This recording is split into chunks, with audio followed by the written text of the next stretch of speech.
Hello guys! So nag-decide ako mag-upgrade ng exhaust system.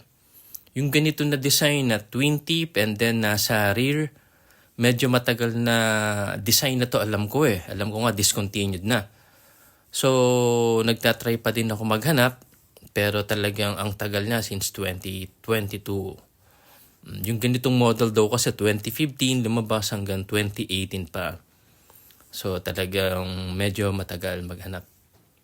So nakapalaw ako sa mga legit 4x4 shop and then may nag-post sila na meron silang ganitong klaseng model, no? So nagpa-reserve agad ako. So ito guys ang kinalabasan para sa Fortuner ko na itim. Yan.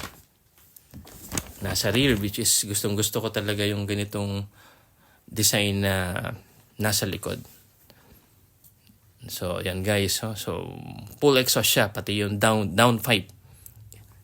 HKS brand din. So, yung sa isang pinapakita sa akin matagal na itong ganitong design, yung nasa side medyo hindi ko kursunade. Pero gusto ko yung tip niya na carbon fiber. Pero yun nga lang nasa side, hindi ko masyadong gusto. So, ito naman yung stock na exhaust, which is ang bigat din pala talaga. So ito naman guys yung sample ng sound niya, 2,000 and 4,000 RPM. So talagang hindi naman siya ganun ka ingay since diesel, compare talaga sa gas na konting tapak mo lang talaga. 2 to 4,000 RPM talagang maingay siya. Ito since diesel talagang hindi siya talaga tutunog ng malakas. So, yan guys, no? So, nasa likod siya. And then, ang ganda ng pagkaka-bend niya. Talagang saktong-sakto.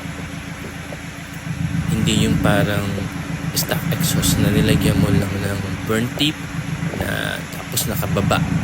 Ito hindi. Talagang yung pagkaka-bend niya. Ang ganda. Yan, pati yung clearance. Ang ganda ng clearance niya. Talaga yung matagal ko na hinahanap. So, yun guys, no?